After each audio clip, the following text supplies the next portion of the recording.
Okay, I'm going to finish this problem. This is number 7. The last video stopped recording because I reached the max time. So here I am. I have the net torque equation equals I times alpha, F applied minus R, or times R, minus FTR. Okay, this is rotating this direction. So I'm making anything going this direction positive. Okay, so I have my I. What am I looking for in this problem? I'm looking for the tension and the acceleration. Okay, so this is a disk.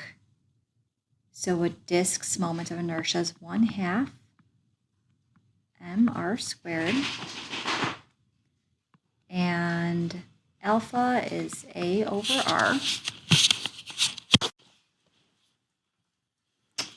And my applied force they gave me is 1.1 times R, and Ft is what I'm looking for, and that's R times R.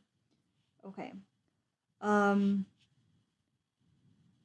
I'm going to do here is I'm going to take this equation for Ft, and this is my first equation. This is my first equation right here. This is my second equation right here. I'm going to substitute this in for my Ft.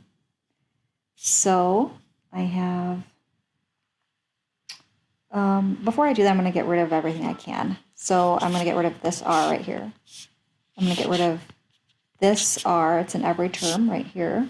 So what I have left is 1/2 m times A, that's the mass of the pulley, equals 1.1 minus Ft, and for Ft I'm going to write m1 times A. Okay, put like terms on one side, plus m1 times A. So I have 1/2, actually I'm going to factor out the A times 1/2 mass of the pulley, plus m1 equals 1.1. Plug in my values for m1 and mp, and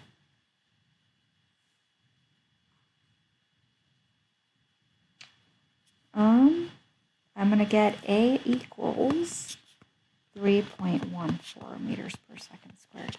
I'm going to take that and plug it in for this equation and solve for Ft.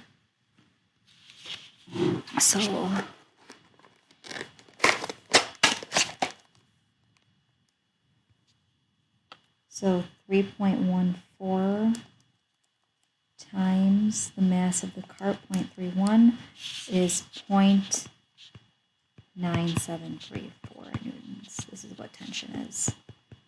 Ft equals this. Okay, actually I think this problem, even though it was the last one, is much more challenging than number 6 in this problem set. This one was much more challenging.